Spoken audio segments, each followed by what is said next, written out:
नमस्कार दोस्तों, आज हम शुरू करने जा रहे हैं महान ग्रंथ श्रीमद् भगवद गीता का पहला अध्याय, जिसे कहा जाता है अर्जुन विषाद योग। ये वही गीता है जिसे स्वयं भगवान श्री कृष्ण ने कुरुक्षेत्र की भूमि पर अपने परम भक्त और मित्र अर्जुन को उपदेश रूप में दिया था। दोस्तों, गीता कोई साधारण ग्रंथ नहीं है, ये जीवन का मार्गदर्शन है।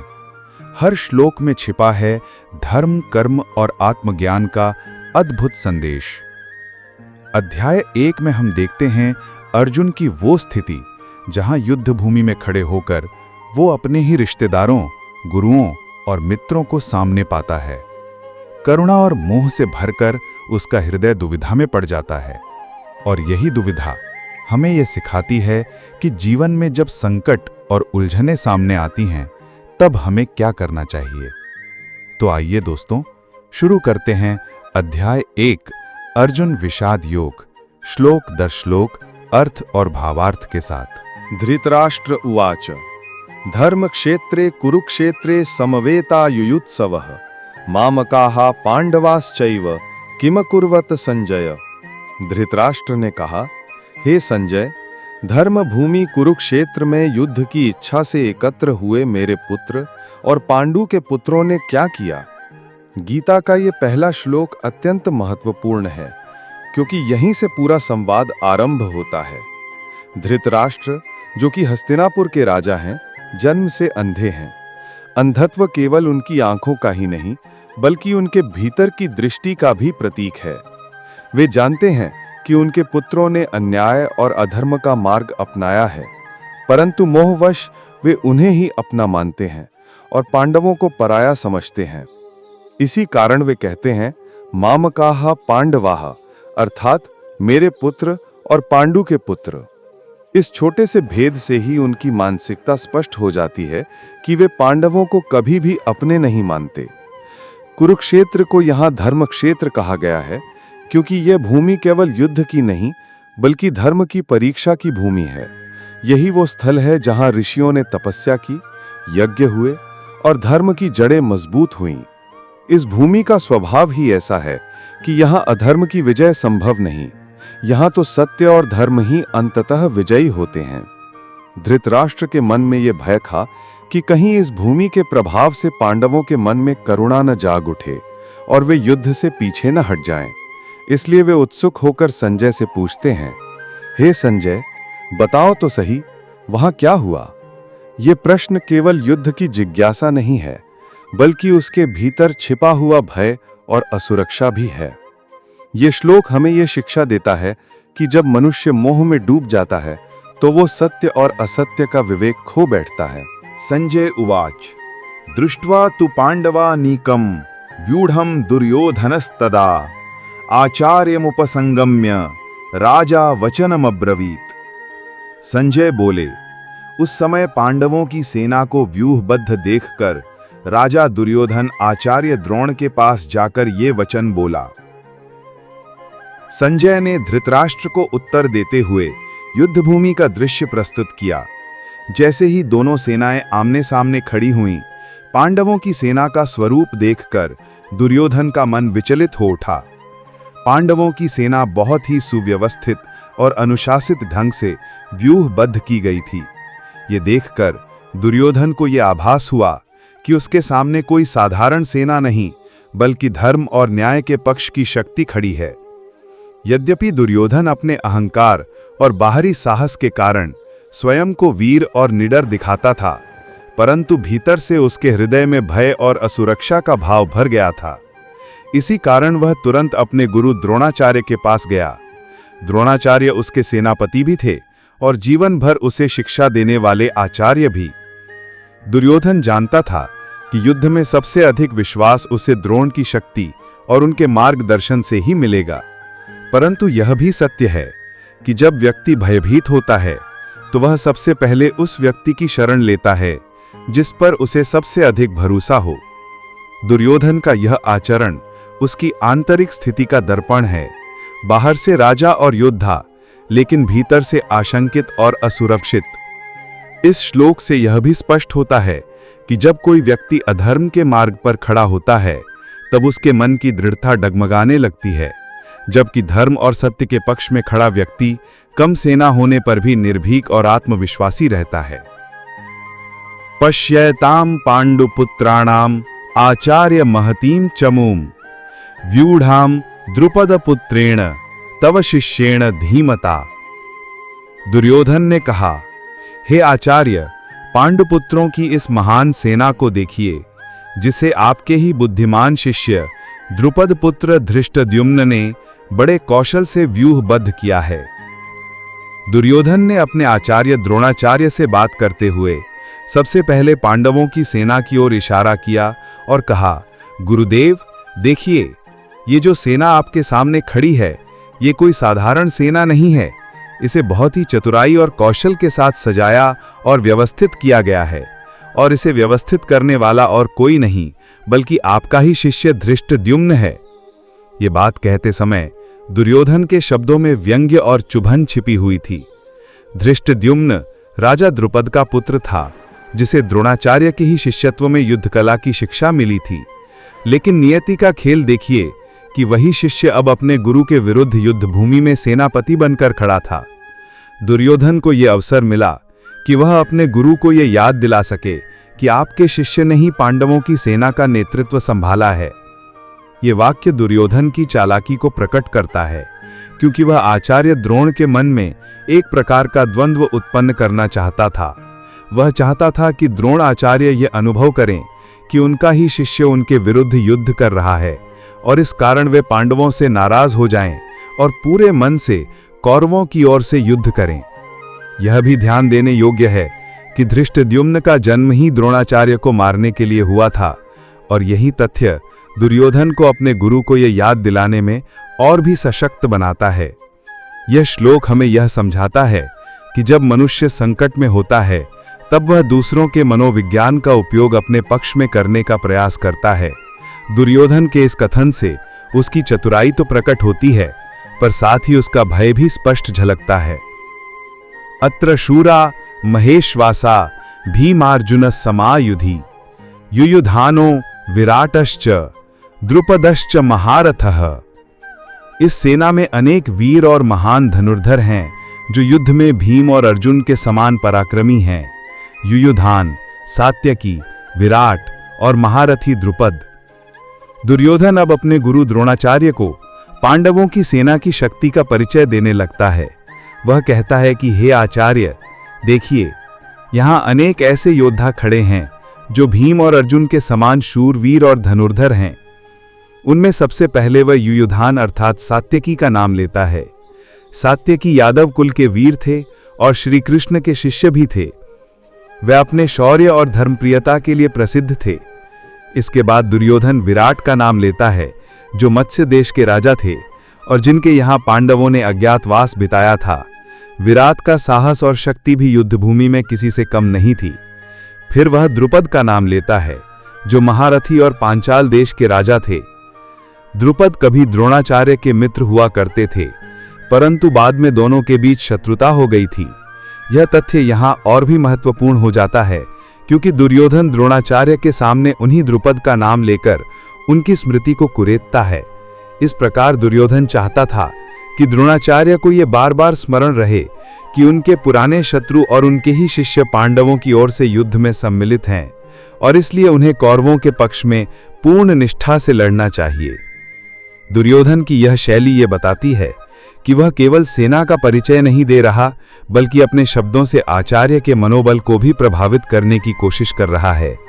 ये श्लोक हमें यह सिखाता है कि युद्ध केवल शस्त्रों से ही नहीं लड़ा जाता, बल्कि शब्दों और मनोविज्ञान से भी लड़ा जाता है। दुर्योधन भली भांति जानता था कि यदि उसने गुरु द्रोण की निष्ठा को अपने पक्ष में दृढ़ कर लिया, तो यह उसके लिए एक बड़ी जीत होगी। धृष्टकेतुश्चेकितानः काशीराजश्च वीर्यवान पुरुजित कुंती भोजश्च शैब्यश्च नरपुंगवः। इस सेना में धृष्टकेतु, चेकितान, पराक्रमी काशीराज, पुरुजित, कुंती भोज और नरश्रेष्ठ शैब्य भी उपस्थित हैं। दुर्योधन अपनी बात को आगे बढ़ाते हुए पांडवों की ओर से युद्ध करने वाले वीरों का उल्लेख करता है। वह कहता है कि देखिए आचार्य, यहाँ धृष्टकेतु भी हैं, जो शिशुपाल के पुत्र और बहुत साहसी योद्धा थे। वे पांडवों के परम मित्र बन चुके थे और अपने पिता की मृत्यु का प्रतिशोध लेने के लिए इस युद्ध में सम्मिलित हुए थे। इसके बाद वह चेकितान का नाम लेता है, जो यादव वंश के वीर और श्री कृष्ण के प्रिय सखा थे। वे अपनी युद्ध कला और अटूट निष्ठा के कारण प्रसिद्ध थे। आगे वह काशी के पराक्रमी राजा का नाम लेता है।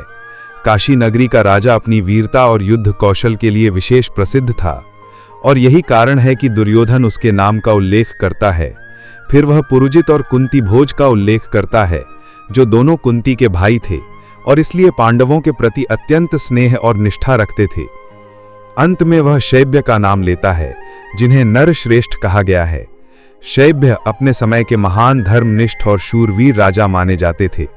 दुर्योधन इन सब का उल्लेख करके यह दर्शाना चाहता है कि पांडवों की सेना केवल संख्या बल से ही बड़ी नहीं है, बल्कि उसमें ऐसे ऐसे पराक्रमी योद्धा सम्मिलित हैं जो युद्ध भूमि में असाधारण पराक्रम दिखाने वाले हैं।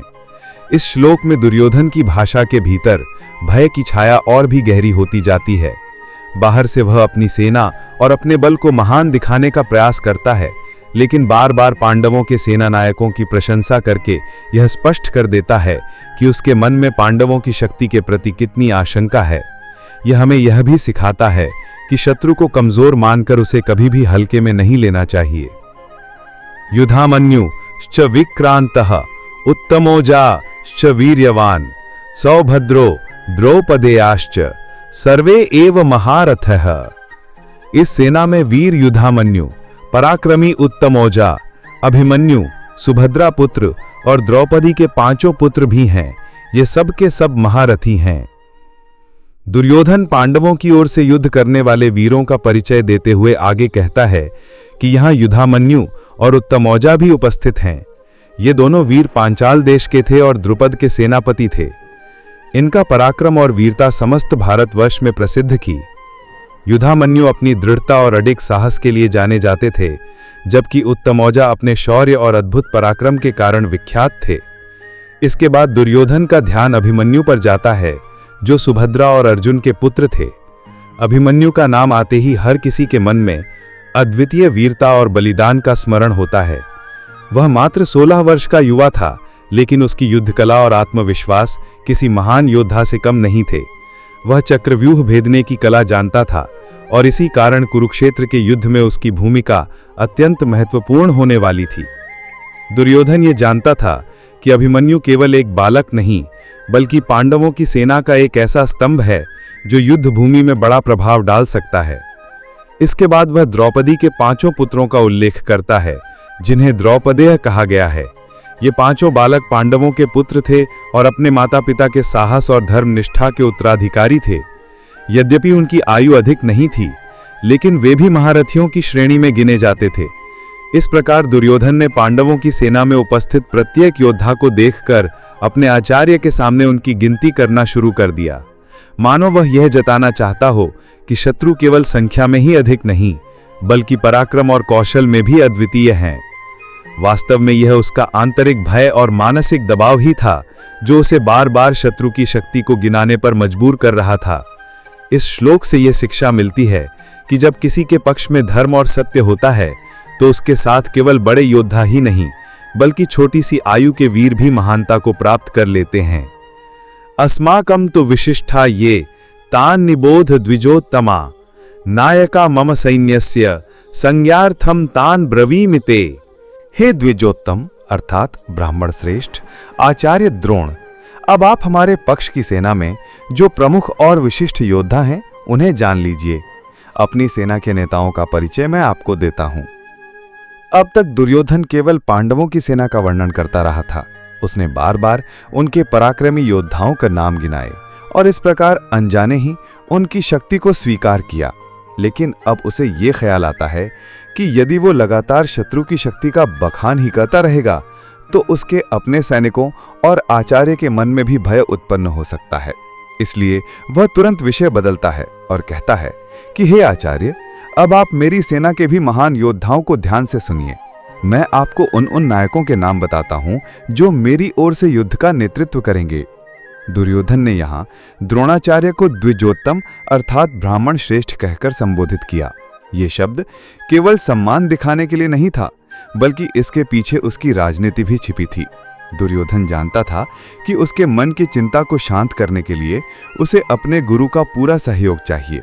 इसलिए उसने आचार्य को आदर सूचक शब्दों से संबोधित कर उनकी प्रसन्नता प्राप्त करने का प्रयास किया। ये श्लोक दुर्योधन की मनोवृत्ति को स्पष्ट करता है। एक ओर वह अपने शत्रु की शक्ति को भली भांति पहचान रहा था और दूसरी ओर अपनी ओर से खड़े योद्धाओं को ऊंचा उठाकर ये जताना चाहता था कि उसकी सेना भी किसी से कम नहीं। युद्ध केवल शस्त्रों का टकराव नहीं होता, बल्कि ये मनोबल का भी युद्ध होता है।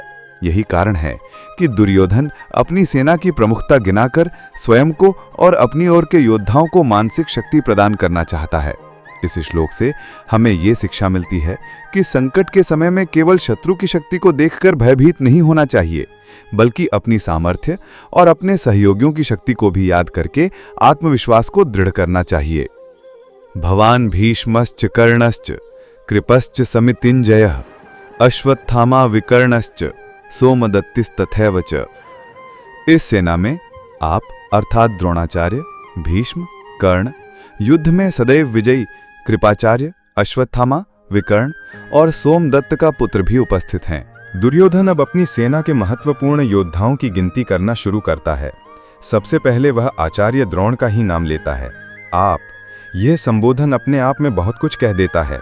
दुर्योधन जानता था कि उसकी सेना का वास्तविक आधार उसके आचार्य ही हैं, क्योंकि उन्होंने जीवन भर उसे और उसके भाइयों को युद्ध कला सिखाई थी। इसके बाद वह भीष्म का नाम लेता है, जो समस्त कुरुवंश के पितामह और अजेय योद्धा माने जाते थे। भीष्म की उपस्थिति ही उसकी सेना के लिए सबसे बड़ा आश्वासन थी, क्योंकि उनका अनुभव, पराक्रम और शौर्य अनुपम था। फिर दुर्योधन कर्ण का नाम लेता है। कर्ण उसकी सेना का वह योद्धा था जो केवल पराक्रमी ही नहीं, बल्कि दुर्योधन का सबसे घनिष्ठ मित्र भी था। कर्ण की निष्ठा और वीरता पर दुर्योधन को पूरा भरोसा था। इसके बाद वह कृपाचार्य का उल्लेख करता है, जिन्हें समितिज्ञ कहा गया है, अर्थात जो हर युद्ध में विजय प्राप्त करते हैं। कृपाचार्य अपनी शांत प्रवृत्ति के साथ साथ अद्वितीय युद्ध कला के लिए भी प्रसिद्ध थे। इसके बाद दुर्योधन अपने आचार्य द्रोण के पुत्र अश्वत्थामा का नाम लेता है, जो युद्धभूमि में अत्यंत बलशाली और क्रोधी योद्धा थे। फिर वह विकर्ण का नाम लेता है, जो उसके भाइयों में से था और जिसे धर्मनिष्ठ और न्यायप्रिय माना जाता था। यद्यपि विकर्ण दुर्योधन के साथ खड़ा था, परंतु द्रौपदी के चीरहरण के समय उसने स्पष्ट रूप से इसका विरोध किया था। अंत में वह सोमदत्त के पुत्र अर्थात भूरिश्रवा का उल्लेख करता है, जो महाशूर और महान योद्धा थे। इन सब नामों को गिनाते हुए दुर्योधन अपने आचार्य को यह जताना चाहता था कि उसकी सेना भी अत्यंत प्रबल है और उसमें ऐसे ऐसे महारथी सम्मिलित हैं जो किसी भी शत्रु का सामना करने में सक्षम हैं। लेकिन यह भी उतना ही सत्य है कि दुर्योधन बार बार नाम गिनाकर अपने भीतर के भय को छिपाना चाह रहा था। यह श्लोक हमें यह सिखाता है कि विपत्ति के समय केवल शत्रु की शक्ति को देखकर निराश नहीं होना चाहिए, बल्कि अपने पक्ष की सामर्थ्य को याद कर आत्मबल को सुदृढ़ बनाना चाहिए। अन्ये च बहवः शूराः मदर्थे त्यक्त जीविताः नाना शस्त्र प्रहरणाः सर्वे युद्ध विशारदाः। इसके अतिरिक्त भी अनेक वीर योद्धा हैं जो मेरे लिए अपने प्राणों को त्यागने के लिए तैयार हैं। वे सब विभिन्न प्रकार के अस्त्र शस्त्रों से सुसज्जित हैं और युद्ध कला में निपुण हैं। दुर्योधन अब अपनी सेना का उत्साह और मनोबल बढ़ाने की कोशिश करता है।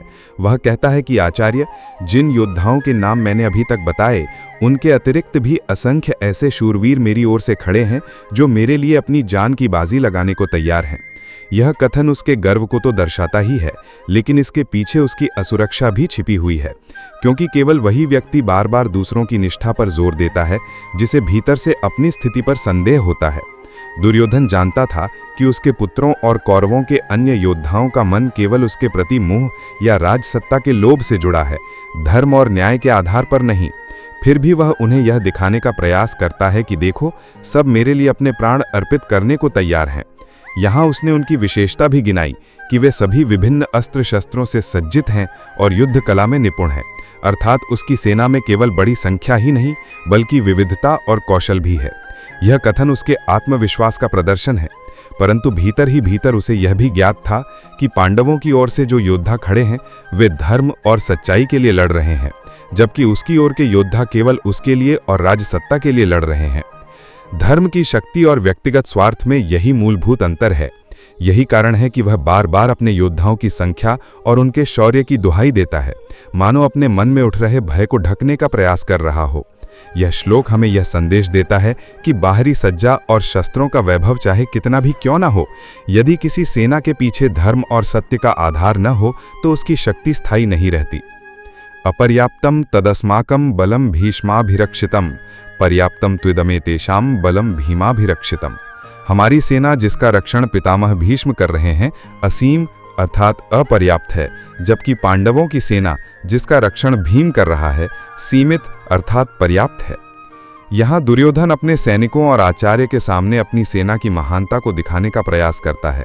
वह कहता है कि हमारी सेना तो असीम है, अनगिनत है, क्योंकि उसका नेतृत्व पितामह भीष्म जैसे महायोद्धा कर रहे हैं। भीष्म की वीरता और उनकी अपराजेय शक्ति के कारण दुर्योधन को यह विश्वास है कि उसकी सेना अजेय और असीम है। इसके विपरीत वह पांडवों की सेना की ओर इशारा करते हुए कहता है कि उनकी सेना सीमित है, क्योंकि उसका नेतृत्व भीम कर रहा है। इस कथन में दुर्योधन का अहंकार और मानसिकता दोनों प्रकट होते हैं। अहंकार इसलिए कि वह भीष्म की शक्ति के सहारे अपनी सेना को असीम मानता है, और मानसिकता इसलिए कि वह पांडवों की सेना को छोटा दिखाने की कोशिश करता है। लेकिन गहराई से देखें तो इस कथन में उसका भय और असुरक्षा भी छिपी हुई है। जो व्यक्ति बार बार अपनी सेना को असीम और शत्रु की सेना को सीमित कहता है, वास्तव में वह अपने मन को दृढ़ बनाने की कोशिश कर रहा होता है, क्योंकि उसे भीतर से ज्ञात होता है कि पांडवों की ओर धर्म और सत्य का बल है, और धर्म की शक्ति हमेशा सीमित दिखाई देने पर भी अपराजेय होती है। दूसरी ओर अधर्म पर खड़ी सेना चाहे कितनी भी बड़ी और असीम क्यों ना लगे, वह अंततः पराजित होती है। यही कारण है कि दुर्योधन का यह कथन केवल बाहरी आत्मविश्वास है, भीतर से उसके मन में असुरक्षा की ज्वाला प्रबल होती जा रही थी। इस श्लोक से हमें यह शिक्षा मिलती है कि केवल संख्या या बाहरी शक्ति ही विजय का आधार नहीं होती, बल्कि विजय का वास्तविक आधार धर्म, सत्य और आंतरिक निष्ठा होती है। अयनेषु च सर्वेषु यथा भागम अवस्थितः भीष्ममेवाभिरक्षन्तु भवन्तः सर्व एव हि। आप सब योद्धा अपनी अपनी सेना की पंक्तियों में यथोचित स्थान ग्रहण करके स्थित हो जाएं और सब मिलकर पितामह भीष्म की रक्षा करें। यहाँ दुर्योधन अपनी सेना के सभी योद्धाओं को आदेश देता है कि वे अपने अपने विभागों और मोर्चों पर ठीक प्रकार से स्थित हो जाएं। युद्ध भूमि में सेना का अनुशासन और संगठन अत्यंत आवश्यक होता है, इसलिए वह चाहता है कि हर सैनिक अपनी जगह पर सावधानीपूर्वक खड़ा रहे। लेकिन इस आदेश की सबसे महत्वपूर्ण बात यह है कि वह सभी योद्धाओं को मिलकर पितामह भीष्म की रक्षा करने के लिए कहता है। यह आश्चर्यजनक है, क्योंकि पितामह भीष्म स्वयं महाबली, अपराजय और अजय योद्धा माने जाते थे। उनकी रक्षा के लिए किसी और की आवश्यकता नहीं थी, फिर भी दुर्योधन यह कह रहा है कि सब मिलकर उनकी सुरक्षा करें। इसका अर्थ है कि दुर्योधन जानता था कि भीष्म की उपस्थिति ही उसकी सेना का सबसे बड़ा बल और संबल है। यदि भीष्म किसी कारणवश आहत हो गए या युद्ध से बाहर हो गए तो पूरी सेना का मनोबल टूट जाएगा। इसलिए वह अपने योद्धाओं को आगाह करता है कि चाहे युद्ध कितना भी विकट क्यों न हो, सबसे पहले पितामह की रक्षा करनी है। ये कथन दुर्योधन के भीतर की असुरक्षा को भी दर्शाता है, क्योंकि यदि उसे अपने सेना पर पूरा विश्वास होता तो उसे बार बार भीष्म की सुरक्षा की चिंता नहीं करनी पड़ती। लेकिन उसे ज्ञात था कि पांडवों की ओर से भी महान योद्धा खड़े हैं, और वे यदि किसी प्रकार से भीष्म को क्षति पहुंचाते हैं तो उसकी पूरी रणनीति ढह जाएगी। इस श्लोक से हमें यह शिक्षा मिलती है कि किसी भी संगठन में एक केंद्रीय स्तंभ होता है जिसकी मजबूती पर ही पूरी संरचना खड़ी रहती है। यदि उस स्तंभ को हिलाया जाए तो पूरी संरचना ढह जाती है। दुर्योधन के लिए वह केंद्रीय स्तंभ पितामह भीष्म थे। ये हमें यह भी सिखाता है कि केवल बाहरी संख्या और शक्ति ही पर्याप्त नहीं होती, बल्कि एक नेता या मार्गदर्शक की उपस्थिति ही सबसे बड़ी शक्ति होती है। तस्य संजनयन हर्षम कुरु वृद्धः पितामहः सिंहनादः विनद्य उच्चैः शंखम दद्महु प्रतापवान। उस समय कौरवों की सेना में उत्साह और उमंग उत्पन्न करने के लिए कुरुवंश के वृद्ध पितामह भीष्म ने सिंह की गर्जना के समान उच्च स्वर से शंख बजाया। जब दुर्योधन ने अपनी चिंता और आदेश व्यक्त किए, तब कौरवों की सेना का वातावरण कुछ भारी और तनावपूर्ण हो गया था। सब योद्धा तैयार तो थे, परंतु मन में दुर्योधन की बातों से यह भाव आ गया था कि पितामह की सुरक्षा ही सबसे महत्वपूर्ण है। यह सुनकर पितामह भीष्म ने अपने शौर्य और तेज से उस वातावरण को बदलने का निर्णय किया। वे जानते थे कि सेनाओं का मनोबल बनाए रखना ही सबसे बड़ा अस्त्र होता है, इसलिए उन्होंने सिंह के समान प्रचंड गर्जना करते हुए शंख बजाया। ये केवल शंखनाद नहीं था, बल्कि पूरी सेना को यह संकेत था कि युद्ध का समय आ चुका है और अब संकोच, भय या असुरक्षा के लिए कोई स्थान नहीं है। भीष्म का शंखनाद अत्यंत प्रभावशाली था। उनके शंख की ध्वनि ने कौरवों की सेना में जोश भर दिया और यह संदेश दिया कि जब तक भीष्म जीवित हैं, तब तक कोई भी शक्ति कौरवों को पराजित नहीं कर सकती। यह ध्वनि दुर्योधन के मन में भी कुछ समय के लिए आश्वासन लेकर आई। वास्तव में यह शंखनाद भीष्म के आत्मविश्वास, उनके धैर्य और उनकी अपराजयता का प्रतीक था। लेकिन यदि गहराई से देखें तो यह शंखनाद केवल एक युद्ध की घोषणा नहीं थी, बल्कि धर्म और अधर्म के बीच अंतिम संघर्ष का प्रारंभिक संकेत था। क्योंकि जिस क्षण भीष्म ने शंख बजाया, उसी क्षण से महाभारत का महान युद्ध आरंभ हो गया। ये श्लोक हमें ये सिखाता है कि किसी भी परिस्थिति में जब निराशा और भय का वातावरण हो, तब एक सच्चा नेता अपने साहस और आत्मविश्वास से पूरे दल का मनोबल ऊंचा कर देता है। केवल एक गर्जना, एक प्रेरक ध्वनि ही असंख्य लोगों के हृदय में नई ऊर्जा भर सकती है। ततः शंखाश्च भैर्यश्च पणवान नकगोलुखाः सहसैवाभ्यहन्यन्त सशब्दस्तुमुलो भवत्। इसके बाद शंख, नगाड़े, ढोल, मृदंग और नरसिंगे एक साथ जोर जोर से बजने लगे। उन सब के एक साथ बजने से अत्यंत भीषण एवं गगनभेदी ध्वनि उत्पन्न हो गई। भीष्म पितामह के प्रचंड शंखनाद के तुरंत बाद ही कौरवों की पूरी सेना में जोश और उत्साह भर गया। सेनाएं शंख, नगाड़े, ढोल, मृदंग और गोमुख यानी नरसिंगे बजाने लगी। इन वाद्यों की ध्वनि एक साथ इतनी प्रचंड थी कि पूरा आकाश गूंज उठा और चारों दिशाओं में भयावह और भीषण गर्जना जैसी ध्वनि फैल गई। यह दृश्य किसी साधारण युद्ध की तैयारी का नहीं था, बल्कि एक विराट और महायुद्ध की उद्घोषणा का था। यह श्लोक केवल वाद्य बजने का वर्णन मात्र नहीं करता, बल्कि इसका गहरा प्रतीकात्मक अर्थ है। जब भी कोई युद्ध प्रारंभ होता है, तो पहले नाद या घोषणा के रूप में ध्वनि का प्रयोग किया जाता है। यह ध्वनि सैनिकों के लिए उत्साह का कार्य करती है और शत्रुओं के मन में भय उत्पन्न करती है। यहां भी कौरवों की सेना ने अपने नाद से यह जताने का प्रयास किया कि वे अत्यंत शक्तिशाली और संगठित हैं। परंतु इस शोर के पीछे दुर्योधन की वही असुरक्षा छिपी थी जो पहले श्लोकों में दिखाई देती है। क्योंकि किसी का मन जितना अधिक विचलित होता है, वह उतना ही बाहरी दिखावे और शोर से अपनी शक्ति जताने का प्रयास करता है। दूसरी ओर इस श्लोक से यह भी शिक्षा मिलती है कि ध्वनि केवल कानों तक नहीं पहुंचती, बल्कि हृदय और मनोबल पर भी गहरा प्रभाव डालती है। युद्ध हो या जीवन, जब भी हम किसी बड़ी चुनौती का सामना करने जा रहे हों, तो आत्मविश्वास और प्रेरणा की ध्वनि आवश्यक होती है। जैसे सैनिक नगाड़े और शंख से प्रेरित होते हैं, वैसे ही साधारण मनुष्य भी अपने जीवन में सकारात्मक ध्वनियों, विचारों और प्रेरणादायी घोषणाओं से शक्ति प्राप्त करता है। ततः श्वेतैर्हयैर्युक्ते महति स्यन्दने स्थितौ माधवः पांडवश्चैव दिव्यौ शंखौ प्रदद्मतुः। उस समय श्वेत अश्वों से युक्त महान रथ में स्थित माधव यानी भगवान श्री कृष्ण और पांडव पुत्र अर्जुन ने अपने दिव्य शंख बजाए। कौरवों की ओर से भीषण ध्वनि जब चारों दिशाओं में फैल गई, तब अब पांडवों की ओर से उत्तर देने का समय आ गया। अर्जुन का रथ कोई साधारण रथ नहीं था, यह अग्निदेव द्वारा दिया गया दिव्य रथ था, जिसे स्वयं भगवान श्री कृष्ण सारथी के रूप में चला रहे थे। उस रथ में युगों युगों का सत्य और धर्म का आधार उपस्थित था। रथ के अश्व भी विशेष थे। वे श्वेत अश्व धर्म, पवित्रता और विजय के प्रतीक थे। इस रथ में बैठे दो महापुरुष, एक और स्वयं भगवान श्री कृष्ण, जिन्हें यहाँ माधव कहा गया है, जिसका अर्थ है लक्ष्मीपति, सुख संपदा के स्वामी, और दूसरी ओर अर्जुन, महान धनुर्धर, जो धर्म के लिए युद्ध करने वाले योद्धा थे। दोनों ने अपने अपने दिव्य शंख बजाए। इन शंखों की विशेषता ये थी कि वे साधारण वाद्य नहीं थे, बल्कि दिव्य ऊर्जा से युक्त थे। उनकी ध्वनि केवल कानों में नहीं गूंजी, बल्कि पूरे वातावरण में धर्म और सत्य की उद्घोषणा बनकर फैल गई। यहां पर दो महत्वपूर्ण बातें सामने आती हैं। पहली, कौरवों की ध्वनि शोर और भय उत्पन्न करने वाली थी, जबकि पांडवों की ध्वनि शांत, दिव्य और धर्म का संकेत देने वाली थी। यही कारण है कि शास्त्रों में पांडवों के शंखनाद को दिव्य कहा गया है। दूसरी, अर्जुन और श्री कृष्ण का यह संयुक्त शंखनाद इस बात का प्रतीक था कि ये युद्ध केवल व्यक्तिगत वैर या राज्य के लिए नहीं, बल्कि धर्म और अधर्म के बीच निर्णायक संघर्ष है।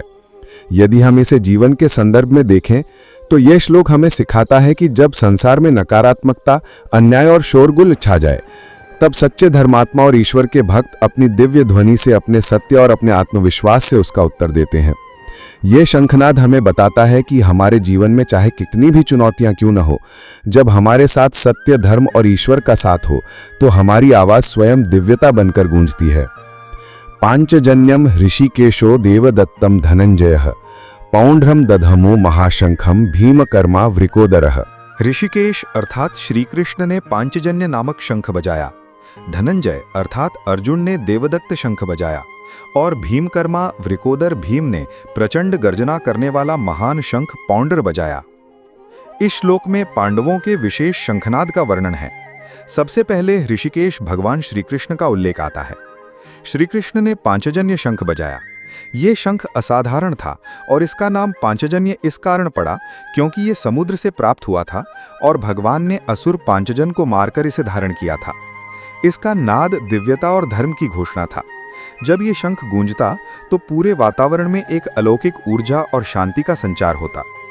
इसके बाद अर्जुन का उल्लेख है, जिन्हें यहाँ धनंजय कहा गया है, अर्थात धन, संपदा, विजय, यश अर्जित करने वाला। अर्जुन ने देवदत्त नामक शंख बजाया। ये शंख अर्जुन की अपार वीरता, धैर्य और विजय का प्रतीक था। जब ये शंख गूंजता तो अर्जुन की अडिग निष्ठा और धर्म की रक्षा का संकल्प प्रकट होता था। तीसरे क्रम में भीमकर्मा, महाशक्ति और पराक्रम वाले भीमसेन का उल्लेख है। भीम का शंख पौंड्र था, जो अत्यंत विशाल और गगनभेदी ध्वनि उत्पन्न करने वाला था। भीम के पराक्रम को देखते हुए उनके शंख की ध्वनि में भी वही प्रचंडता और अपराजयता झलकती थी। जब भीम ने इस शंख को बजाया होगा तो कौरवों के हृदय भय और आतंक से कांप उठे होंगे, क्योंकि भीम का नाम ही शत्रुओं के लिए भय का कारण था। इस श्लोक में केवल शंखों के नाम और उनके नाद का उल्लेख नहीं है, बल्कि एक गहरा आध्यात्मिक संकेत भी छिपा है। भगवान श्री कृष्ण का पांचजन्य आत्मा की दिव्य पुकार है, अर्जुन का देवदत्त धर्म की रक्षा के लिए मनुष्य की प्रतिबद्धता है और भीम का पौंड्र अन्याय के विरुद्ध प्रचंड प्रतिरोध की शक्ति है। जीवन में भी जब हम कठिन परिस्थितियों से गुजरते हैं तो हमें भी इन तीनों गुणों की आवश्यकता होती है: ईश्वर का सहारा, धर्म के प्रति निष्ठा और अन्याय के विरुद्ध अडिग शक्ति।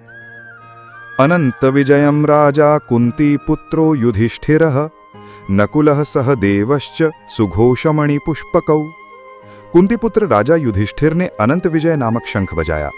नकुल ने सुघोष और सहदेव ने मणिपुष्पक नामक शंख बजाया। इस श्लोक में पांडवों के अन्य 3 भाइयों का उल्लेख आता है। सबसे पहले युधिष्ठिर, जो धर्मराज कहलाते थे और न्यायप्रियता, सत्यवादिता और धर्मनिष्ठा के प्रतीक थे। उनका शंख अनंत विजय कहलाता था। इसका अर्थ है असीम विजय या अनंत जीत। इसका नाम अपने आप में ही गहन संदेश देता है, यानी सत्य और धर्म की विजय कभी सीमित नहीं होती, बल्कि वो शाश्वत और अनंत होती है। जब युधिष्ठिर ने इस शंख का नाद किया तो ये केवल युद्ध की उद्घोषणा नहीं थी, बल्कि धर्म की विजय की घोषणा थी। इसके बाद नकुल का उल्लेख है, जो सौंदर्य, विद्वता और शौर्य के लिए प्रसिद्ध थे। उनके शंख का नाम था सुघोष, जिसका अर्थ है मधुर ध्वनि।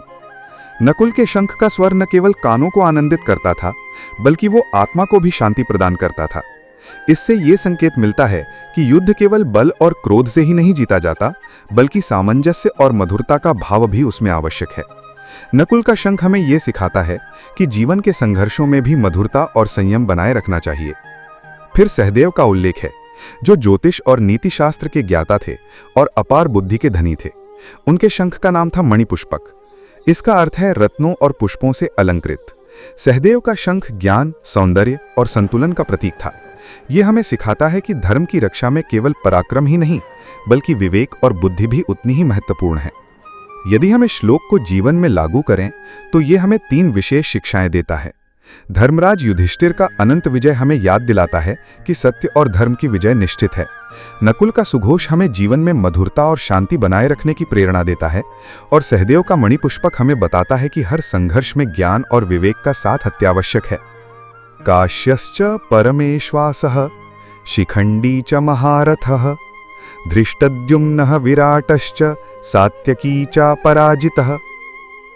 परम धनुर्धर काशी के महाराज महारथी शिखंडी, धृष्टद्युम्न, विराट तथा अपराजित सात्यकी ने भी अपने अपने शंख बजाए। इस श्लोक में उन प्रमुख योद्धाओं का उल्लेख किया गया है जो पांडवों की ओर से युद्ध में सम्मिलित थे। सबसे पहले काशी नरेश का उल्लेख आता है, जिन्हें परमेश्वास कहा गया है। इसका अर्थ है श्रेष्ठ धनुर्धारी। काशी नरेश अत्यंत पराक्रमी और युद्ध कला में निपुण माने जाते थे। उनका शंखनाद पांडव सेना के आत्मबल को बढ़ाने वाला और कौरवों के हृदय में भय उत्पन्न करने वाला था। इसके बाद शिखंडी का नाम आता है, जिन्हें महारथी कहा गया है। शिखंडी की कथा महाभारत में अत्यंत विशेष है। वे पहले अंबा के रूप में जन्मे थे और भीष्म के प्रति मन में प्रतिशोध रखते थे। इस युद्ध में शिखंडी का महत्व इसलिए भी है क्योंकि भीष्म ने प्रतिज्ञा ली थी कि वो किसी स्त्री पर शस्त्र नहीं उठाएंगे, और शिखंडी का पूर्वजन्म स्त्री होने के कारण वे भीष्म के विरुद्ध निर्णायक भूमिका निभाने वाले थे। उनका शंखनाद केवल एक योद्धा का उद्घोष नहीं था, बल्कि न्याय की पुकार भी था। तीसरे क्रम में धृष्टद्युम्न का नाम आता है। धृष्टद्युम्न द्रुपद पुत्र थे और वे विशेष रूप से भीष्म के वध के लिए ही अग्निकुंड से उत्पन्न हुए थे। उनका जन्म ही इस महायुद्ध की दिशा और परिणाम को प्रभावित करने वाला था। उनके शंख की ध्वनि पांडव सेना के लिए अपार उत्साह और दृढ़ निश्चय का प्रतीक थी। फिर विराट का उल्लेख है। विराट नरेश ने पांडवों को अपने राज्य में गुप्तवास के समय शरण दी थी। वे धर्म और मित्रता के प्रतीक माने जाते हैं। उनका शंखनाद केवल युद्ध का संकेत नहीं था, बल्कि कृतज्ञता और धर्म की रक्षा का उद्घोष भी था। अंत में सात्यकी का नाम आता है, जिन्हें यहाँ अपराजित कहा गया है। सात्यकी यादव वंश के एक महान योद्धा थे और श्रीकृष्ण के परम भक्त तथा शिष्य थे। उनका शंखनाद यह स्पष्ट करता था कि जो व्यक्ति ईश्वर के मार्ग पर चलता है, उसे कोई पराजित नहीं कर सकता। सात्यकी का शंख दिव्यता और भक्ति की शक्ति का संदेश था। इस प्रकार इस श्लोक में 5 योद्धाओं के शंखनाद का वर्णन है और इनके माध्यम से ये शिक्षा मिलती है कि युद्ध केवल हथियारों से नहीं जीता जाता, बल्कि धर्म, न्याय, मित्रता, कृतज्ञता और भक्ति जैसे गुण भी विजय का मार्ग प्रशस्त करते हैं।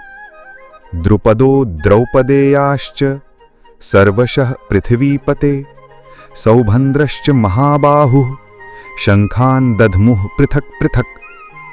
हे पृथ्वीपति अर्थात धृतराष्ट्र, राजा द्रुपद, द्रौपदी के पुत्र और महाबाहु अभिमन्यु ने भी अलग अलग अपने अपने शंख बजाए। इस श्लोक में पांडवों की ओर से और भी कई महत्वपूर्ण योद्धाओं का उल्लेख आता है।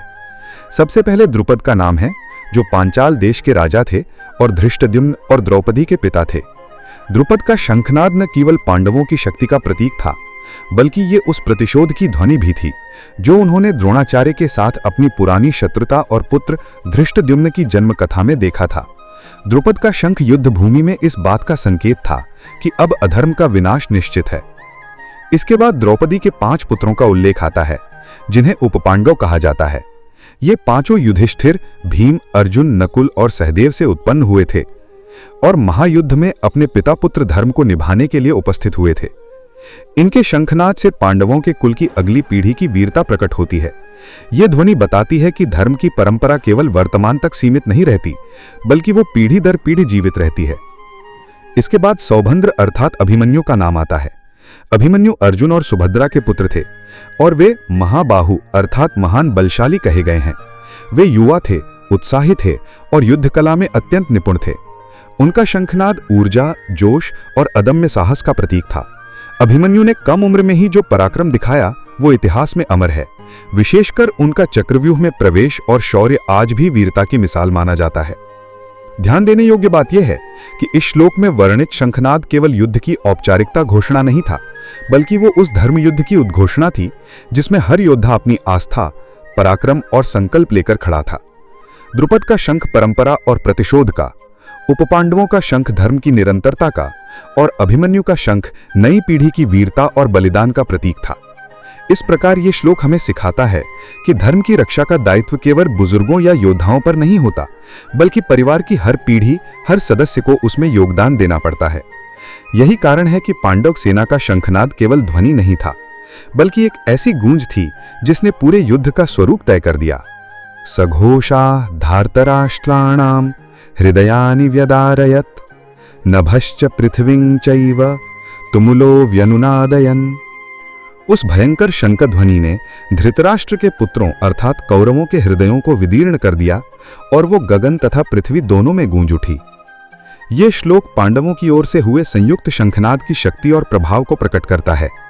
जब श्री कृष्ण, अर्जुन, भीम, युधिष्ठिर, नकुल, सहदेव, द्रुपद, धृष्टद्युम्न, शिखंडी, विराट, सात्यकी, काशी नरेश, द्रौपदी के पुत्र और अभिमन्यु सहित सभी वीरों ने अपने अपने शंख एक साथ बजाए तो उनकी धुनी केवल एक साधारण आवाज नहीं रही, वह एक महाशक्ति का प्रकट रूप बनकर संपूर्ण आकाश और पृथ्वी को गुंजायमान कर गई। यह ध्वनि इतनी प्रचंड थी कि कौरवों के मन में भय और चिंता का संचार कर गई। यहाँ केवल ध्वनि का वर्णन नहीं है, बल्कि उसके मानसिक और आध्यात्मिक प्रभाव का भी संकेत है। अधर्म के मार्ग पर चलने वालों का आत्मविश्वास बाहर से चाहे जितना भी दृढ़ दिखे, भीतर से वो कमजोर होता है। जैसे ही धर्म का उद्घोष उनके कानों में गूंजता है, वैसे ही उनका अंतरात्मा कांप उठता है। यही इस श्लोक का गूढ़ संदेश है। शंख ध्वनि का गगन और पृथ्वी में गूंजना ये बताता है कि धर्म की पुकार सीमित नहीं होती, वो चारों दिशाओं में फैल जाती है, हर प्राणी, हर तत्व तक पहुंच जाती है। ये ध्वनि केवल एक सेना के लिए नहीं, बल्कि संपूर्ण ब्रह्मांड के लिए संदेश था कि अब धर्म और अधर्म के बीच निर्णायक युद्ध होने जा रहा है और उसका परिणाम सदा धर्म के पक्ष में ही होगा। इस श्लोक से हमें यह शिक्षा मिलती है कि जब हम सत्य, धर्म और न्याय की शक्ति से प्रेरित होकर कोई कदम उठाते हैं तो उसका प्रभाव केवल हमारे विरोधियों पर ही नहीं, बल्कि संपूर्ण वातावरण पर पड़ता है। धर्म की गूंज ब्रह्मांड में प्रतिध्वनित होती है और अधर्म का बल चाहे जितना भी प्रचंड क्यों न हो, वो उस गूंज को सहन नहीं कर पाता। अथ व्यवस्थितान् दृष्ट्वा धार्तराष्ट्रान् कपिध्वजः प्रवृत्ते शस्त्र संपाते धनुरुद्यम्य पांडवः। उसके बाद जब कपिध्वज अर्जुन ने देखा कि धृतराष्ट्र के पुत्र यानी कौरव युद्ध के लिए व्यवस्थित खड़े हैं, तब शस्त्रों के संप्रहार आरंभ होने पर पांडव पुत्र अर्जुन ने अपना धनुष उठा लिया। इस श्लोक में युद्ध की निर्णायक घड़ी का वर्णन आता है। कुरुक्षेत्र में दोनों सेनाएं आमने सामने खड़ी हो चुकी हैं, शंख ध्वनियां गूंज चुकी हैं और अब युद्ध का आरंभ होने ही वाला है। ऐसे समय अर्जुन, जिन्हें यहाँ कपिध्वज कहा गया है, अपने रथ के ध्वज पर स्थित हनुमान जी के प्रतीक चिन्ह के कारण इस नाम से संबोधित किए गए हैं। ये विशेषण केवल एक उपनाम नहीं है, बल्कि इसका गहरा अर्थ है। हनुमान जी की उपस्थिति अर्जुन की विजय, शक्ति और धर्म की रक्षा का संकेत है। जब अर्जुन ने कौरवों की विशाल सेना को सुव्यवस्थित खड़ा देखा तो उनके भीतर भी युद्ध का भाव प्रकट हुआ। यहाँ ये बताया गया है कि अर्जुन ने अपना गांडीव धनुष उठा लिया। गांडीव केवल एक साधारण धनुष नहीं था, बल्कि देवताओं द्वारा दिया गया दिव्य आयुध था, जिसे उठाते ही अर्जुन के मन में युद्ध का संकल्प और वीरता का भाव जागृत हो जाता था। प्रवृत्ते शस्त्र संपाते का अर्थ है जब शस्त्रों के संप्रहार का समय आरंभ हुआ, अर्थात युद्ध की औपचारिकता अब समाप्त हो चुकी थी और शस्त्रों का प्रयोग किसी भी क्षण शुरू हो सकता था।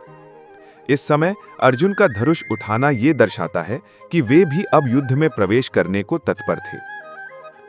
परंतु ये श्लोक आगे आने वाली घटनाओं की भूमिका भी तैयार करता है, क्योंकि यद्यपि अर्जुन ने धनुष उठा लिया था, फिर भी उनके मन में कुछ ही क्षणों बाद गहरी दुविधा और विषाद उत्पन्न होने वाला था। ये श्लोक उस संक्रमण बिंदु का प्रतीक है जहां एक और अर्जुन युद्ध के लिए तैयार हैं, लेकिन दूसरी ओर उनके भीतर करुणा और मोह भी उमड़ने वाला है। ये हमें एक गहरी शिक्षा देता है। जीवन में जब भी हम किसी बड़े संघर्ष का सामना करने जाते हैं तो प्रारंभ में हम साहस और संकल्प से भरे होते हैं, परंतु जैसे ही वास्तविक स्थिति हमारे सामने आती है, हमारे भीतर भावनाओं का तूफान उठता है। यही मनुष्य की स्वाभाविक अवस्था है और यही आगे गीता में अर्जुन के प्रश्नों और श्री कृष्ण की दिव्य शिक्षाओं का कारण बनेगा। इस प्रकार श्लोक 20 केवल युद्ध की शुरुआत का संकेत नहीं है, बल्कि वह महान संवाद की पृष्ठभूमि भी है जो आने वाले अध्यायों में पूरे विश्व के लिए अमृत वचन बन जाएगा। अर्जुन उवाच सेनयोरुभयोर्मध्ये रथं स्थापयमे अच्युत। अर्जुन ने कहा, हे अच्युत, आप मेरा रथ दोनों सेनाओं के बीच खड़ा कर दीजिए। इस श्लोक में पहली बार अर्जुन सीधे श्री कृष्ण से निवेदन करते हैं। अब तक घटनाओं का वर्णन संक्षेप में हो रहा था, लेकिन यहां से संवाद आरंभ होता है। अर्जुन श्री कृष्ण को संबोधित करते हुए अच्युत कहते हैं। अच्युत का अर्थ है जो कभी अपने पद से च्युत नहीं होता, अर्थात जो अचल है, शाश्वत है, जो कभी गिरता नहीं, जो सदा स्थिर और नित्य है। ये संबोधन बहुत गहरा है, क्योंकि युद्ध भूमि में जहां सब कुछ परिवर्तनशील और अस्थिर है, वहां अर्जुन अपने सारथी को उस परम स्थिरता और विश्वसनीयता के नाम से पुकार रहे हैं। अर्जुन की मांग है कि रथ को दोनों सेनाओं के बीच ले जाकर खड़ा किया जाए। इस निवेदन में उनकी मनोस्थिति स्पष्ट झलकती है। वे ये देखना चाहते हैं कि किन किन योद्धाओं से उन्हें युद्ध करना पड़ेगा। यद्यपि उन्हें पहले से पता था कि उनके सामने उनके ही बंधु बांधव खड़े होंगे, फिर भी युद्ध के आरंभ से पहले वे सीधे अपनी आंखों से उन्हें देखना चाहते हैं। यह श्लोक साधारण सा लग सकता है, लेकिन इसके पीछे अर्जुन की अंतरात्मा का संघर्ष छिपा है। युद्ध भूमि के बीच में खड़े होकर अपने प्रियजनों, गुरुजनों और संबंधियों को सामने देखना ही आगे चलकर उनके विषाद और मोह का कारण बनेगा। यहीं से गीता का वास्तविक प्रसंग शुरू होता है। यह हमें यह सिखाता है कि जीवन के निर्णायक क्षणों में मनुष्य को सत्य का सामना करने के लिए स्वयं को मध्य में खड़ा करना पड़ता है। जब तक हम दूर से देखते हैं, सब सहज लगता है, लेकिन जैसे ही हम जीवन की लड़ाई के बीच पहुंचकर वास्तविकताओं का सामना करते हैं, तो मन और हृदय दोनों विचलित हो उठते हैं। श्री कृष्ण को अच्युत कर अर्जुन जैसे ये भी संकेत करते हैं कि अब उन्हें अपने जीवन की इस कठिनतम स्थिति में एक ऐसे मार्गदर्शक की आवश्यकता है जो कभी डगमगाए नहीं। यही कारण है कि आगे चलकर श्री कृष्ण केवल सारथी नहीं रह जाते, बल्कि जगत गुरु बन जाते हैं और गीता का उपदेश प्रदान करते हैं। यावदेतान् निरीक्षेऽहं योद्धुकामान् अवस्थिकान् कैर्मया सह योद्धव्यम् अस्मिन् रणसमुद्यमे। अर्जुन ने कहा, जब तक मैं उन युद्ध की इच्छा रखने वालों को भली भांति देख न लूं, तब तक हे माधव, आप रथ को बीच में खड़ा कीजिए, ताकि जान सकूं कि इस युद्ध आरंभ में मुझे किन किन के साथ युद्ध करना है। इस श्लोक में अर्जुन अपनी बात को और स्पष्ट करते हैं। वे कहते हैं कि वे उन योद्धाओं को देखना चाहते हैं जो युद्ध की इच्छा से धृतराष्ट्र के पुत्रों की ओर से खड़े हुए हैं। वास्तव में अर्जुन के लिए युद्ध केवल बाहरी संघर्ष नहीं था, बल्कि ये उनके भीतर का भी संघर्ष था। वे जिनसे लड़ने जा रहे थे, वे कोई पराये शत्रु नहीं थे, बल्कि उनके ही सगे संबंधी, गुरुजन और मित्रजन थे। योद्धु कामान अवस्थितान का अर्थ है वे लोग जो युद्ध करने के लिए दृढ़ निश्चय के साथ खड़े हैं। अर्जुन जानते थे कि ये योद्धा केवल धन और राज्य के लिए युद्ध नहीं कर रहे, बल्कि दुर्योधन और उसके अन्य भाइयों के प्रति निष्ठा के कारण युद्ध के लिए तत्पर हैं। अर्जुन की जिज्ञासा का उद्देश्य यही था कि वे अपने मन को दृढ़ कर सकें। जब तक वे ये न देख लें कि सामने कौन कौन खड़ा है, तब तक उनके लिए यह समझना कठिन था कि वास्तव में उन्हें किससे युद्ध करना है। कैर्मया सह योद्धव्यम, यहां अर्जुन का भाव है कि उन्हें यह देखना है कि इस महायुद्ध में उनके सामने कौन कौन योद्धा खड़े होंगे। ये प्रश्न केवल बाहरी योद्धाओं की पहचान का नहीं है, बल्कि ये अर्जुन के अंतर्मन की उस हलचल का प्रतीक है, जहां वे ये तय करना चाहते हैं कि क्या वे अपने ही प्रियजनों पर शस्त्र उठा पाएंगे या नहीं। इस श्लोक में हमें यह भी संकेत मिलता है कि अर्जुन अभी तक पूर्णतः युद्ध के भाव में प्रवेश नहीं कर पाए हैं। उनके भीतर अभी भी मोह और दुविधा का बीज है। वे केवल शत्रुओं को देखकर अपने मन को समझाना चाहते हैं कि यह युद्ध क्यों आवश्यक है। परंतु जैसा हम आगे देखेंगे, ये देखने की प्रक्रिया ही उनके भीतर करुणा और विषाद को और अधिक बढ़ा देगी। इस श्लोक से हमें एक गहरा जीवन प्रेरक संदेश मिलता है। जब भी हम किसी बड़े निर्णय या संघर्ष का सामना कर रहे होते हैं, तो हमें पहले यह देखना चाहिए कि हमें किन कठिनाइयों और किन लोगों से टकराना पड़ेगा। लेकिन कई बार वास्तविकता को देखने के बाद हमारा संकल्प डगमगा जाता है। यही स्थिति आगे अर्जुन के साथ होगी और यहीं से गीता का महान संवाद प्रारंभ होता है। योत्स्यमानानवेक्ष्यहं ये एते अत्र समागताः धार्तराष्ट्रस्य दुर्बुद्धेः युद्धे प्रियचिकीर्षवः। अर्जुन ने कहा, मैं उन लोगों को देखना चाहता हूं जो यहां इस युद्ध भूमि में एकत्र हुए हैं और जो इस दुर्बुद्धि धृतराष्ट्र के पुत्र दुर्योधन को पसंद करने की इच्छा से युद्ध करना चाहते हैं। यहां अर्जुन की भावना और अधिक स्पष्ट हो जाती है। वे श्री कृष्ण से कहते हैं कि वे उन योद्धाओं को देखना चाहते हैं जिन्होंने केवल दुर्योधन की प्रसन्नता के लिए, उसकी प्रशंसा पाने के लिए और उसके स्वार्थपूर्ण उद्देश्य को सिद्ध करने के लिए इस युद्ध में भाग लिया है। अर्जुन दुर्योधन को धार्तराष्ट्रस्य दुर्बुद्धि कहते हैं, अर्थात धृतराष्ट्र का वो पुत्र जो दुर्बुद्धि वाला है, जिसकी नीयत विकृत है और जो न्याय के विपरीत मार्ग पर चल रहा है। इस श्लोक में अर्जुन का आक्रोश और पीड़ा दोनों झलकते हैं। एक ओर वे मानते हैं कि दुर्योधन का मार्ग अधर्म और अन्याय से भरा हुआ है, दूसरी ओर वे उन योद्धाओं पर आश्चर्य कर रहे हैं जिन्होंने केवल किसी की प्रसन्नता पाने के लिए धर्म और सत्य का त्याग कर दिया है। यह स्थिति वास्तव में मानव जीवन की एक गहरी सच्चाई है। कितनी बार लोग केवल स्वार्थ पूर्ति या किसी की चापलूसी के कारण अधर्म और अन्याय का साथ दे देते हैं। अर्जुन के मन में यह जानने की तीव्र इच्छा है कि वे कौन लोग हैं जिन्होंने अपने संबंध, अपने धर्म और अपने कर्तव्य को छोड़कर दुर्योधन जैसे अधर्मी का साथ दिया है। उन्हें यह भी पता था कि यह युद्ध केवल राज सिंहासन की लड़ाई नहीं है, बल्कि धर्म और अधर्म के बीच का निर्णायक संघर्ष है। इसलिए वे देखना चाहते हैं कि कौन लोग अधर्म की ओर खड़े हो गए हैं। इस श्लोक के माध्यम से गीता हमें एक गहरा संदेश देती है। हमें यह समझना चाहिए कि जीवन में कई बार लोग अपनी स्वार्थ पूर्ति या किसी की चापलूसी के कारण अधर्म और अन्याय का साथ देते हैं, लेकिन ऐसे लोग अंततः विनाश की ओर जाते हैं क्योंकि उनका आधार सत्य और धर्म पर नहीं होता। दुर्योधन के पक्ष में खड़े योद्धाओं की यही दशा आगे होगी। अर्जुन की यह दृष्टि हमें यह भी सिखाती है कि हमें अपने जीवन में हमेशा यह देखना चाहिए कि हम किसका साथ दे रहे हैं और किसके लिए संघर्ष कर रहे हैं। केवल किसी को प्रसन्न करने के लिए, किसी की कृपा पाने के लिए अगर हम अधर्म का समर्थन करते हैं तो अंततः उसका परिणाम विनाशकारी ही होता है। संजयोवाच एव मुक्तो हृषीकेशो गुडाकेशेन भारत सेनयोरुभयोर्मध्ये रथम स्थापयमेच्युत। संजय ने कहा, हे भरतवंशी धृतराष्ट्र, इस प्रकार अर्जुन अर्थात गुडाकेश द्वारा कहे जाने पर ऋषिकेश श्री कृष्ण ने उस उत्तम रथ को दोनों सेनाओं के बीच में खड़ा कर दिया। इस श्लोक में संजय धृतराष्ट्र को युद्ध भूमि की स्थिति का चित्रण कर रहा है। अर्जुन ने अभी श्री कृष्ण से कहा था कि वे उसके रथ को दोनों सेनाओं के बीच में ले चलें ताकि वो देख सके कि कौन कौन योद्धा दुर्योधन के पक्ष में युद्ध के लिए खड़े हैं।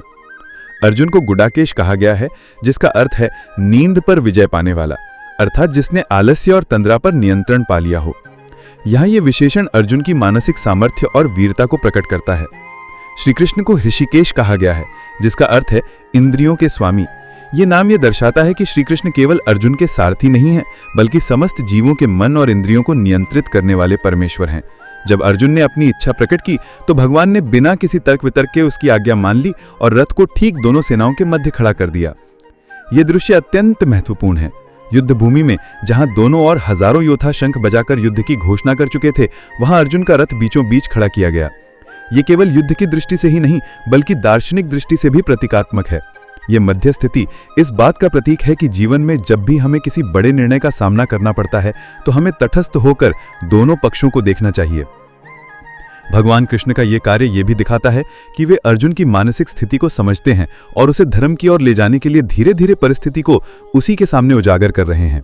जब रथ दोनों सेनाओं के बीच खड़ा हुआ तो अर्जुन को साफ साफ दिखाई देने लगा कि यह युद्ध किस प्रकार अपने ही बंधु बांधवों, गुरुजनों और प्रियजनों के विरुद्ध है।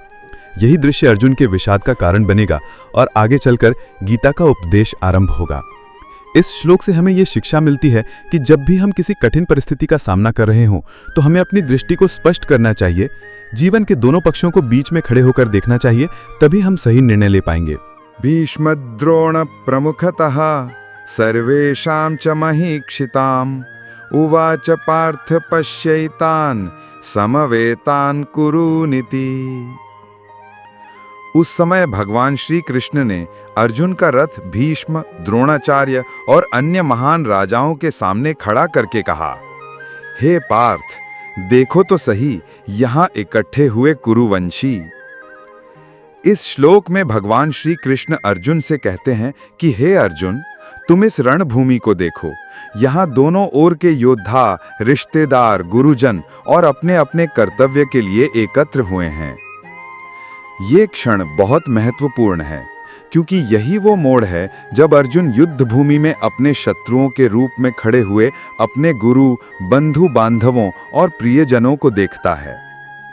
यहीं से अर्जुन के मन में मोह, दया और शोक की लहर उठती है जो आगे चलकर उसके विषाद यानी शोक का कारण बनती है। तत्रापश्यत् स्थितान् पार्थः पितॄन् अथ पितामहान् आचार्यान् मातुलान् भ्रातॄन् पुत्रान् पौत्रान् सखींस्तथा। उस समय अर्जुन ने वहां खड़े हुए पिताओं को, पितामहों को, आचार्यों को, मामा को, भाइयों को, पुत्रों को, पौत्रों को और मित्रों को भी देखा। इस श्लोक में अर्जुन युद्ध भूमि में खड़े हुए अपने ही प्रियजनों और संबंधियों को देखता है। ये दृश्य अर्जुन के मन को अत्यधिक विचलित कर देता है क्योंकि एक ओर तो उसका धर्म है कि उसे युद्ध करना है, पर दूसरी ओर सामने खड़े हुए वही लोग हैं जिनसे उसका स्नेह और रिश्तेदारी जुड़ी हुई है। इस श्लोक से हमें एक गहरा जीवन संदेश मिलता है। जीवन में कई बार हमें ऐसे निर्णयों का सामना करना पड़ता है जहां कर्तव्य और भावनाएं टकराते हैं। एक ओर रिश्तों और भावनाओं की ममता होती है, दूसरी ओर कर्तव्य का कठोर आह्वान। अर्जुन की स्थिति हमें यही सिखाती है कि कठिन समय में भी हमें अपने धर्म यानी कर्तव्य, जिम्मेदारी और सच्चाई को पहचानना चाहिए, चाहे सामने अपने ही क्यों न हो। श्वशुरान् सुहृदश्चैव सेनयोर उभयोरपि तान् समीक्ष स कौन्तेयः सर्वान् बंधून् अवस्थितान्। और भी अर्जुन ने दोनों सेनाओं में खड़े हुए अपने श्वशुर मतलब ससुराल पक्ष के लोगों तथा मित्रों को भी देखा। इस प्रकार कौन्तेय अर्जुन ने युद्ध भूमि में उपस्थित अपने सभी बंधुओं को चारों ओर खड़े हुए पाया। अब तक अर्जुन ने पिताओं, पितामहों, आचार्यों, पुत्रों, पौत्रों और मित्रों को देखा था। इस श्लोक में वो देखता है कि दोनों पक्षों की सेनाओं में उसके रिश्तेदार ही खड़े हैं, चाहे वो पांडव पक्ष के हों या कौरव पक्ष के। ये दृश्य अर्जुन के हृदय को और अधिक द्रवित कर देता है। अब उसे लगता है कि ये युद्ध वास्तव में अपने परिवार के विरुद्ध है। यहीं से उसका मोह और करुणा और भी गहराने लगती है। जीवन संघर्ष में अपने ही सामने खड़े हो सकते हैं। कई बार हमारे जीवन में संघर्ष केवल अजनबियों से नहीं होता, बल्कि अपने ही लोग, अपने ही रिश्ते हमारे सामने चुनौती बनकर खड़े हो जाते हैं। अर्जुन की तरह हम भी कभी-कभी ऐसे निर्णयों के सामने खड़े हो जाते हैं जहां दिल की भावनाएं एक ओर खींचती हैं और कर्तव्य दूसरी ओर। ऐसे समय पर गीता हमें सिखाती है कि हमें सत्य और धर्म के मार्ग पर दृढ़ रहना चाहिए, चाहे सामने अपने ही क्यों ना हो। कृपया परयाविष्टो विषीदन् निदम ब्रवीत दृष्ट्वेमं स्वजनम कृष्ण युयुत्सुम समवेतान्। हे कृष्ण, जब अर्जुन ने युद्ध की इच्छा से खड़े हुए अपने स्वजनों को सामने देखा तो वो करुणा से परिपूर्ण होकर शोकाकुल हो गया और इस प्रकार कहने लगा। इस श्लोक में अर्जुन का हृदय करुणा और दया से भर उठता है। जब वो अपने स्वजनों यानी अपने ही गुरु, बंधु, रिश्तेदार, मित्र को युद्ध के लिए तैयार देखता है तो उसका मन युद्ध करने से पीछे हटने लगता है।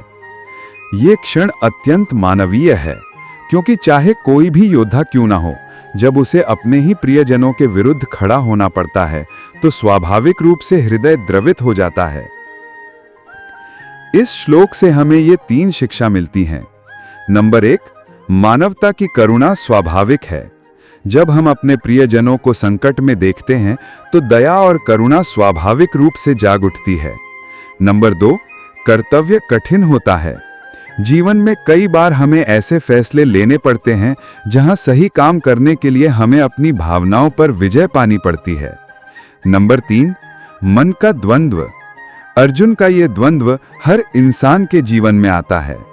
जब हमें ये निर्णय करना पड़ता है कि क्या हमें दिल की सुननी है या धर्म की राह पकड़नी है। सीदन्ति मम गात्राणि मुखम च परिशुष्यति वेपथुश्च शरीरे में रोम हर्षश्च जायते। अर्जुन कहता है, हे कृष्ण, मेरे अंग शिथिल हो रहे हैं, मेरा मुख सूख रहा है, मेरे शरीर में कम कपी हो रही है और मेरे रोम खड़े हो रहे हैं। यहां अर्जुन अपने आंतरिक भाव व्यक्त कर रहा है। अपने ही स्वजनों को रणभूमि में देखकर उसके मन पर इतना गहरा असर पड़ता है कि उसके शरीर पर भी मानसिक पीड़ा के शारीरिक लक्षण प्रकट होने लगते हैं। इसका मतलब है कि अर्जुन अब गहन विषाद यानी शोक और मोह की स्थिति में प्रवेश कर चुका है। जब मन दुखी या डरा हुआ होता है तो उसका असर सीधा शरीर पर पड़ता है। जैसे चिंता, डर या शोक से हमारा शरीर बीमार पड़ सकता है। जब हम जीवन में कोई कठिन निर्णय लेने की स्थिति में होते हैं तो अक्सर शरीर भी प्रतिक्रिया करने लगता है। पसीना आना, घबराहट होना, नींद ना आना। गीता हमें यही सिखाती है कि जीवन के हर संकट में अगर हम अपने मन को शांत और स्थिर रख सकें तो शरीर भी स्वस्थ और बलवान बना रहता है। गांडीवं स्रंसते हस्तात् त्वक्चैव परिदह्यते न च शक्नोम्यवस्थातुं भ्रमतीव च मे मनः। अर्जुन कहता है कि मेरा गांडीव धनुष हाथ से छूट रहा है, मेरी त्वचा जल रही है। हे कृष्ण, मैं स्थिर खड़ा नहीं हो पा रहा हूं और मेरा मन मानो चक्कर खा रहा है। यहां अर्जुन अपने आंतरिक भाव व्यक्त कर रहा है। अपने ही स्वजनों को रणभूमि में देखकर उसके मन पर इतना गहरा असर पड़ता है कि मन बहुत ज्यादा व्यथित तथा शरीर अस्वस्थ महसूस कर रहा है। वह ये शब्द कहता है कि मेरा गांडीव धनुष हाथ से छूट रहा है, मेरी त्वचा जल रही है। यहाँ प्रश्न उठता है कि क्या अर्जुन तब तक युद्ध करने योग्य नहीं रह गया तो दूसरी ओर आत्मशक्ति की कमी नहीं दिखाता है? अब ये बात समझने के लिए हमें आगे के श्लोकों पर विचार करना होगा। गांडीवं स्रंसते हस्तात् त्वक्चैव परिदह्यते न च शक्नोम्यवस्थातुं भ्रमति इव च मे मनः। निमित्तानि च पश्यामि विपरीतानि केशव न च श्रेयोनुपश्यामि हत्वा स्वजनम माहवे। अर्जुन कहता है कि हे केशव, मैं अशुभ और विपरीत संकेत देख रहा हूं और युद्ध में अपने ही स्वजनों को मारकर मुझे कोई भी कल्याण दिखाई नहीं देता। ना कांक्षे विजयम कृष्ण न च राज्यम सुखानि च किम नो राज्येन गोविंद किम भोगैर्जीवितेन वा। अर्जुन कहता है कि हे कृष्ण, ना तो मुझे विजय की इच्छा है, न राज्य की और न ही सुखों की। हे गोविंद, हमें राज्य से क्या लाभ, भोगों से क्या लाभ और जीवन से भी क्या लाभ यदि ये सब अपने ही लोगों के वध के बाद पाना हो। ये शामर्थे कांक्षितम नो राज्यम भोगाः सुखानि च तैमेव स्थितान् युद्धे प्राणान् त्यक्त्वा धनानि च। अर्जुन कहता है कि हे कृष्ण, जिनके लिए हम राज्य भोग और सुखों की इच्छा रखते हैं वे ही लोग अपने प्राण और धन त्याग कर यहाँ युद्ध के लिए खड़े हैं। अर्जुन इस श्लोक में और गहराई से अपना मोह प्रकट करता है। वो कहता है कि राज्य सुख और वैभव की चाह स्वजनों के साथ जीने के लिए होती है, लेकिन जब वही स्वजन, गुरु, बंधु, रिश्तेदार युद्ध के लिए प्राण देने को खड़े हैं तो उस राज्य और सुख का कोई मूल्य नहीं बचता है। आचार्याः पितरः पुत्राः तथैव च पितामहाः मातुलाः श्वशुराः पौत्राः श्यालाः संबंधिनस्तथा। अर्जुन कहता है कि हे कृष्ण, इस युद्ध में आचार्य, गुरुजन, पिता, पुत्र, पितामह, मामा, श्वशुर, पौत्र, साले और अन्य संबंधी खड़े हुए हैं। इस श्लोक में अर्जुन विस्तार से उन सभी रिश्तेदारों और प्रियजनों का उल्लेख करता है जो दोनों सेनाओं में युद्ध के लिए खड़े हैं। यहाँ अर्जुन ये बताना चाहता है कि ये युद्ध केवल राजनीतिक संघर्ष नहीं है, बल्कि ये एक परिवार का विनाश है। जब सामने खड़े लोग अपने ही रिश्तेदार और गुरुजन हैं, तो युद्ध करना उसके लिए असहनीय लगता है।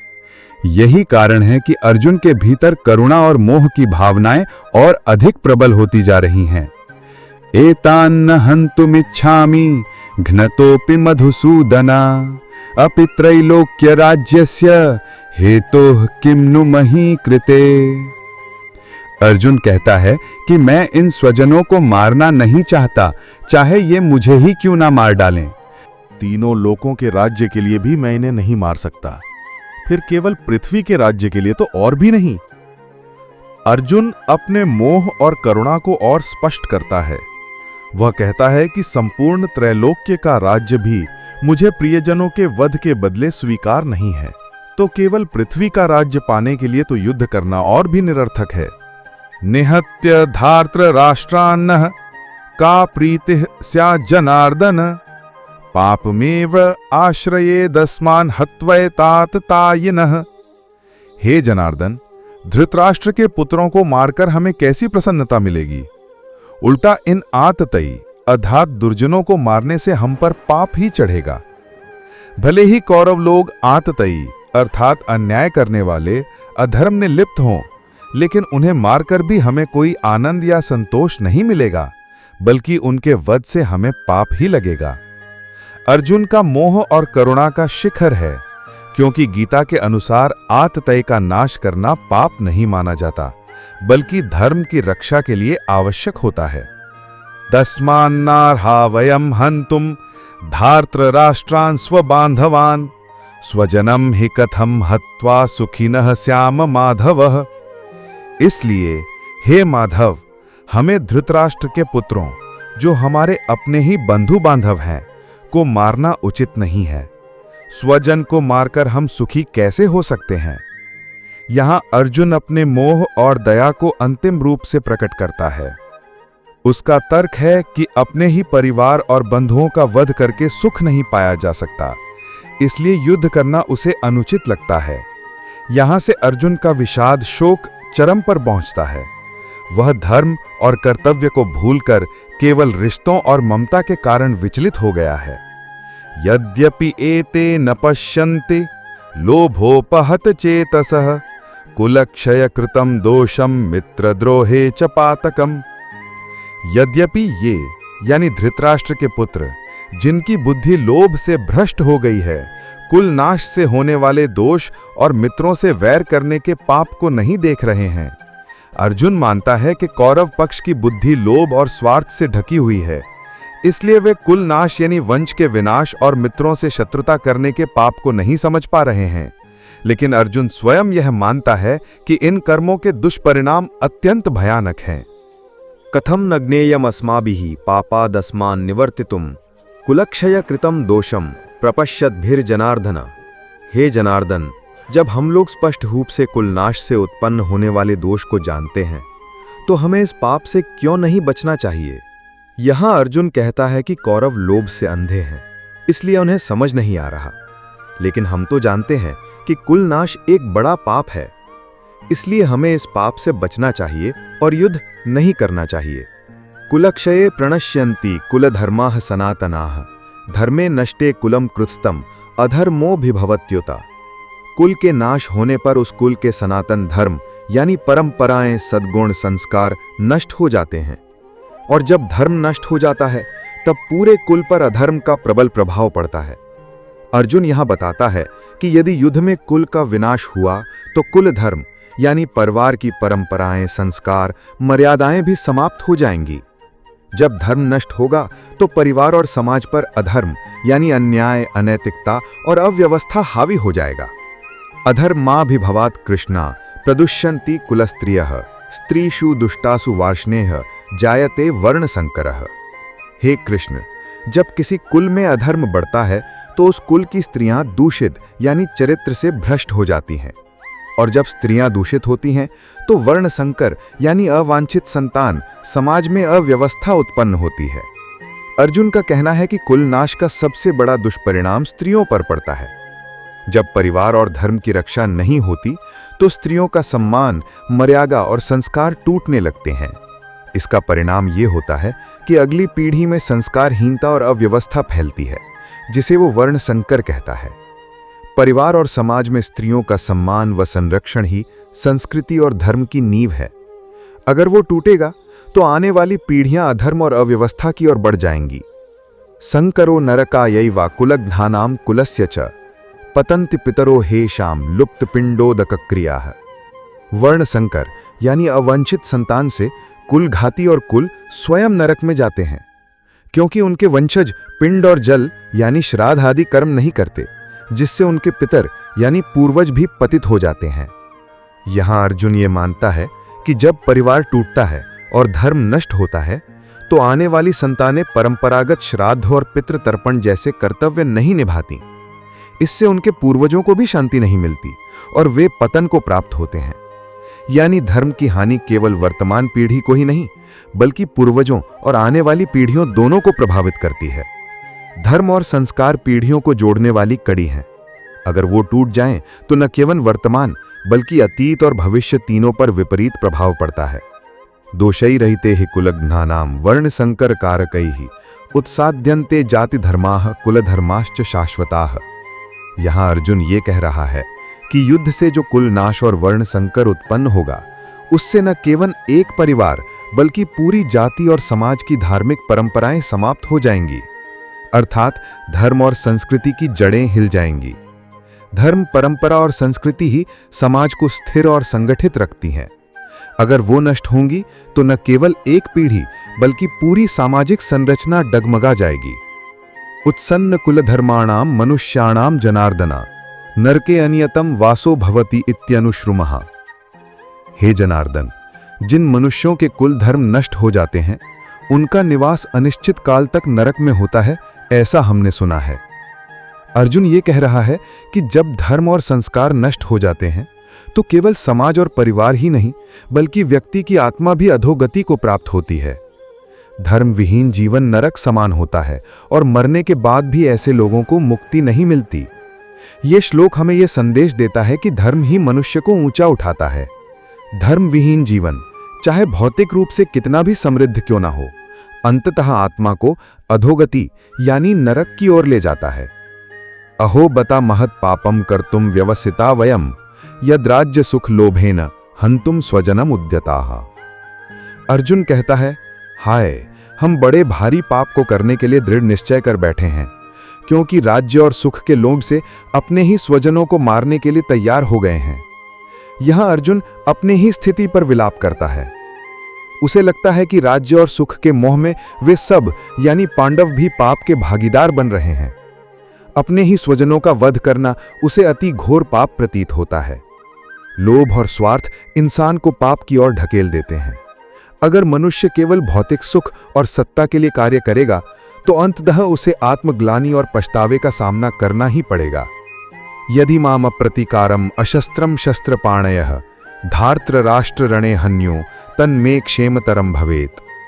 यदि शस्त्रधारी धृतराष्ट्र के पुत्र युद्ध में निहत हो यानी मुझे निहत्था और बिना प्रतिकार किए हुए मार दें तो यह भी मेरे लिए अधिक कल्याणकारी होगा। यहां अर्जुन अपनी मानसिक अवस्था प्रकट कर रहा है। वो कहता है कि निहत्था होकर मारे जाना अपने ही गुरु, बंधु, बांधवों और मित्रों का वध करने से कहीं अधिक अच्छा है। उसके लिए राज्य, सुख और विजय से बढ़कर धर्म और स्वजन का जीवन है। अर्जुन युद्ध की विभीषिका से इतना व्यथित है कि उसे मृत्यु भी अधर्म में लिप्त होकर जीवित रहने से श्रेष्ठ लग रही है। जब मनुष्य का विवेक धर्म और प्रेम से जुड़ा होता है तो वो अपने स्वार्थ और जीवन से भी ऊपर उठ जाता है। अर्जुन की ये स्थिति उसकी करुणा और संवेदनशीलता को दिखाती है, जो आगे चलकर श्री कृष्ण के उपदेश यानी गीता के वास्तविक सार का कारण बनता है। इस प्रकार अध्याय 1 अर्जुन विषाद योग समाप्त होता है। यह अध्याय अर्जुन के दुख, करुणा, मोह और धर्म संकट को दर्शाता है। तो दोस्तों, आपने हमारे इस वीडियो से कुछ भी सीखा हो तो कमेंट में जय श्री राधे कृष्णा ज़रूर लिख दीजिए और वीडियो को लाइक करके हमारे स्पिरिचुअल साथी चैनल को सब्सक्राइब कर दीजिए। धन्यवाद। जय श्री राधे कृष्णा।